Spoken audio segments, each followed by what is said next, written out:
From цувралын 1-р бүлэгт хизээж зүгтэж гарч чадахгүй болсон оршин суугчдаар дүүр нэгэн хотын шериф Бойд Стивенсийг танилцуулах болно. Төв замыг унсан мод хаасан байх бөгөөд бусад бүх зам юр бусын байдлаар хотын төв рүү буцаад хөтэлдэг. Шөндөө тос хот хүн дүрст үххийн аюулт мангасуудын ангуучлах талбар болдог тул оршин суугчид гэртээ бүгж нууцлаг сахиусны тусламжтайгаар тэрхүү мангасуудаас өөрсдийгөө хамгаалахад хүрдэг. Хотын урт удаан хугацааны тайван байдал шинээр гацсан оршин суугчид ирснээр эвдэгдэнэ. Жим, Табита болон тэдний хүүхдүүд болох Жули, Итан нарын гэр бүл аяллийн тэрэгтэйгээ явж байгаад согтуу жолооч Тоби болон түүний найз Жейд нарын машинд шахагдан замаас гарч осолдоно. Бойд шинээр ирсэн хүмүүсийг аврахаар баг удирдан очих бөгөөд унах дүгж ихэлсэн бяцхан хүү Итанд тосолж тэдэнд энэхүү шин гэр болох аимшигт хотынхоо нууцыг тайлбарлаж өгдөг. Матьюсийн гэр бүл эхний шөнөө амьд давсны дараа Бойд өөрийнхөө түүхийг хуваалцдаг. Хэдэн жилийн өмнө Бойд түүний эхнэр Аби, хүү Элис нар яг л тэдний адилаар аялж яваад унсан модонд хаагдан энэ хотод ирж гацсан байлаа. Тэр үед оршин суугчдыг Дона гэх эмэгтэй болон тахилч Хатри эцэг нар удирддаг байсан ч бүгд мангасуудаас болж байнгын айдас хүйдэстэй амьдарч байв. Бойд, Эби нар санаачлагыг гартаа авч хүмүүсийг зүгээр нэг амьд үлдэх биш, харин жинхнээсээ амьдрахад нь туслахаар зохион байгуулж эхэлжээ. Бойдыг энэ хачирхалтай газрын нууцыг тайлахаар эрэлд гарах үед Эбигийн сэтгцэн эрүүл мэнд муудаж эхэлсэн байна. Элис эцэгтэй ээжд нь түүний халамж хэрэгтэй байгааг анхааруулсан боловч Бойд нийгэмлэхийнхээ төлөөх ажлаа үргэлжлүүлж хүүгийнхээ үгийг үл тов. Ой модоор хайгуул хийж явахдаа нэгэн шөнө Бойд мангасуудаас зугтаж ойролцоо хагууд хорогдоход хүрчээ. Тэнд тэрээр анх удаа мангасуудыг үргээх шидтэй нууцлаг сахиусыг олж нээсэн байна. Энэхүү сахиусны ачаар хотынхон шөндөө хамгаалагдана гэдгээ мэдэж тайван унтах боломжтой болов. Маргааш өглөө нь Бойдыг хотод буцаж ирэхэд Эби хар дарсан зүүдэн дотор амьдарч байна гэх гүн төөрөгдөлд автсан байв. Тэрээр өөрийгөө болон бусдыг энэ зүүднээс сэрээхийн тулд хотын оршин суугчдыг буудаж эхэлсэн бөгөөд өөрийнхөө Элис рүү буу шагаах үед Бойд аргагүй ирэхэнд ихнэрээ буудан хөнөөхөөс өөр аргагүй байдалд хүрчээ. Энэ явдал түүний зүрхийг зүсэж хүү Элистэйгээ харилцах харилцаанд нь хизээж арилжгүй ан цав үүсгэсэн юм. Одоо Бойд Матьюсийн гэр бүлд тэд сонголтын яславд оролцох ёстойг тайлбарлана.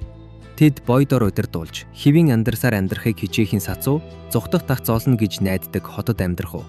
Эсвэл Доногоор удирдуулж үлдсэн богинохон хугацаагаа дураараа эрх чөлөөтэй өнгөрүүлэхийг илүү үздэг колони хауст амьдрах уу гэдгээ шийдэх ёстой байв. Жим, Табита, Итан нар хотод амьдрахыг сонгосон ч Жули колони хаусыг сонгодог. Учир нь тэрээр эцэг их нь энэ удаагийн гэр бүлийн аяхийн дараа салахаар төлөвлөж байсныг мэдэж байсан бөгөөд үүнийгээ нуусанд нь тэднийг буруутгадаг. Колони хауст Жули Бойдын хүндирсэн хүү Элис болон түүний найз охин Фатиматай найзууд болно. Энэ үед хотод Бойдын үнэнч туслах Кени эмнэлэг дээр ирэх бөгөөд шүн дунд хэн нэгэн мангасуудыг дотогш нэвтрүүлснийг олж мэднэ. Үүний улмаас согтуу жолооч Тоби, төдийгүй Кенигийн аав Бинг Цян ам өргөцсөн байлаа. Кени зоогийн газрын менежер болох ээж Тян Чен болон өөрийн сайн болсон бүсгүй болох эмч Кристи нараас тайвшрал алдаг. Кристи ч мөн түүнд сайн болсон ч хотоос зүхтан гарч өөрийн сүйт бүсгүй Маритай дахин уулзсан гэсэн найдвараа тээсээр Кенитэй дотносхоос татгалздаг. Шинэ амьдралдаа дасан цогцохын хажуугаар Матьюсийн гэр бүл Фрэнк хэмээх оршин суугчийг олонний өмнө хэрхэн шийтгэж байгааг харна. Фрэнкийн согтуу хариуцлагагүй байдлаас болж мангасууд түүний эхнэр охин хоёрыг хөнөөсөн байв. Нүглийнхэн төлөөсөнд Фрэнкийг шөнөөр ямар ч сахиусгүй хайрцагт түгжиж мангасуудын хоол болгодог. Энэ хооронд баян програм хангамж хөгжүүлэгч Жейд, Кени болон түүний ээж Кян Чентэй хамт амьдарч эхэлнэ. Жейд эхлээд эргэн тойронд нь болж буй юр бусын үйл явдлуудад итгэхэд хэцүү байсан ч ойролцоох зойронд нэгэн эр хатанд даруулж орилж байгааг харсан тухайга хэлдэг. Гэвч Кени үүнийг хий үзэгдэл хэмээн үл тоодог. Жейдийн бие тоосон зан үргэлж уур цухлыг нь бардагч тэрээр Тян Ченд нөхрөө ардсан гашуудлаа даван туулахад нь тусалснаар түүний тааллыг олдог. Тэр үед Итан бага наснасаа хойш энэ хотод гацсан колони хаусын хачирхалтай оршин суугч Виктортой найзлан. Тэд хоёул цагаан хувцастай хүүг харсан байх бөгөөд үүгээрээ хоорондоо ию дотносдог. Виктор хамгийн анх тэр хүүг харах үед хотод нэг өдөр хоёр өөр хүмүүс ирж байсныг тайлбарлана. Дараа нь тэр Итанд ойн гүнд байх холын модыг үзүүлэх бөгөөд уг модны хөндийгөөр орсон хүн хотын өөр газар руу телепорт хийгддэг болохыг харуулна. Өөжөл нэгэн газар хотын оршин суугч Сарагийн толгойд Тобиг нууцаар хөнөөх, мангасуудыг эмдэгт оруулах зэрэг харгас үйлдэл хийхийг тушаадаг хачирхалтай хоолойнууд сонсогдох болжээ. Сара эдгээр хоолойн тушаазаар Итаныг хөнөөхөөр зэхэж байхад түүний ах Наатан саад болно. Итан зүхтэж амжих боловч Сара санамсаргүйгээр өөрийн ахыг хөнөөж орхидог. Хатри эцэг Сараг нууцаар барьж ав.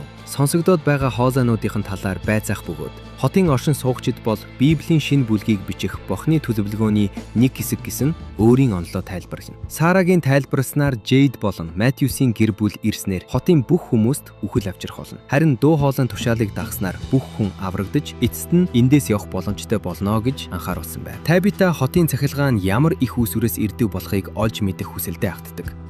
Бүх цахилгааны утас зөвхөн газар руу чиглэсэн байгааг анзаарч тэрээр шинэ гэрийнхээ зоорыг ухаж эхэлнэ. Газар ухаж байхдаа Табита нууцлаг гэрэгт цамхгийн хачирхалтай үзэгдлийг хардаг. Мөн зоогийн газрын агуулгаас хэдэн жилийн өмнө Жимийн гээсэн өөрийнх нь хийж өгсөн бугуугчийг олсон нь түүнийг улам бүр төөрөгдөлд оруулна. Жейд хотоос явах арга замыг олохоор шийдэж радио хийхийг оролдож эхэлдэг. Ойд антенн босгохыг оролдож байхдаа тэр иргэний дайны үеийн цусд тулааны хий үзэгдэл болон нэгэн модон дээр сийсэн хачирхалтай тэмдгийг олж хардаг. Кянчен түүнд агуулгаас олсон дэвтрийг үзүүлэх бөгөөд уг дэвтэр дотор өнөөх тэмдгийн зургууд мөн Викторийн бага насны гэрэл зураг байлаа. Жим радио бүтээх ажилд нэгдэж дохиог модноос өндөрт гаргахын тулд радио цамхаг барих ажлыг удирдах боловч энэ нь хотын багсаж буй нөөцийн ихэнхийг барсан үйлдэл болов. Жим цамхаг барьж Табитад зоорийн нүхийг ухахад туслахын хажуугаар тэд бяцхан хүү Томсоо ардснаас хойш хүндийрөөд байсан гэрлэлтэд аварч эвлэрч эхэлдэг. Колони хауст болсон Фатимагийн хотод ирсний ойн баярын үеэр Кевин гих залуу Жасмин химээх мангаст хуурдардан түүнийг дотогш нэвтрүүлж орхидог.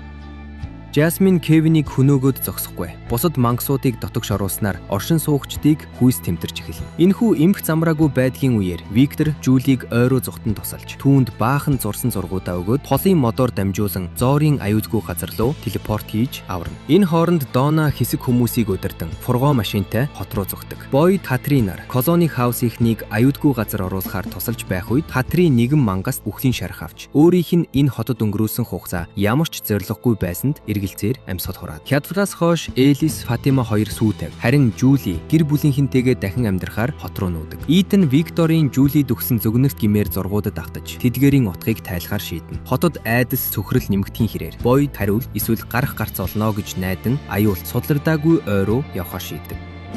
Бойд Кенийг өөрийн төрсөн хүү хотын удирдагчийн залгамжлагч шигээ сандаг бөгөөд эзгүүд нь оршин суугчдыг хамгаалахыг даатгахын сацуу өөрийгөө Паркинсоны өвчний ихэн үедээ байгаагаа хүлээн зөвшөөрдөг.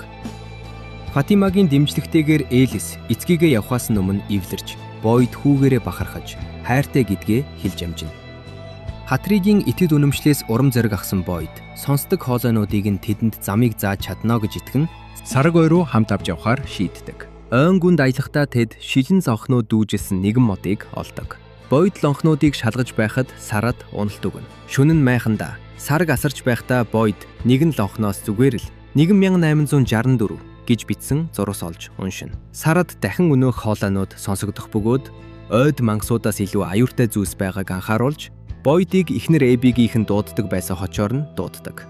Үл үзэгдэх хүч майхан руу дайрч ой дундуур чирж оцсноор Бойд Сара хоёр хаан байгаагаа эсвэл гэрлүүгээ хийхэн буцхаа мэдэх аргагүй байдалд орно. Хотод буцаад асар том шуурга ойртож байх үед Жимийн баг радио цамхгийг амжигттай босгож дохио барьж чадна. Жим радиогоор хэн нэгэнтэй холбогдож чадах боловч цаад хүн нь гайхмаар нь түүнийг нэрээр нь дуудаж Табитаг нөх ухахаа зогсоох хэрэгтэйг анхааруулна. Жим анхааруулахаар гүйх хооронд Табита зоорын гүнийг төмлөн агууруу унаж тэндээ цагаан ховцтой хүүгийн заавраар түүнийг хүлээж байсан Виктортэй таарна. Виктор энэ агууд мангасууд унтдаг тул тэд аюулгүй газар руу зугтах ёстойг анхааруулна. Бүлгийн төгсгөлд Бойд, Сара хоёр шуурганд өртөж Табитагийн үзэгдэлд харагдсан гэрэл цамхагтай танамсаргүй таарна. Тэдний өмнө цагаан ховцтой хүү гарч ирж ойролцоох холын модоор орохыг шаарддаг. Сара Бойдыг модоор ороход нь туслах боловч нөгөө талд гарахад шериф маань тусламж дуудах боломжгүй худагны ёроолд гацсан байдал энэ бүлэг өндөрлөг. Фронт цувралын бусад бүх бүлэг ангийг MN Flix-с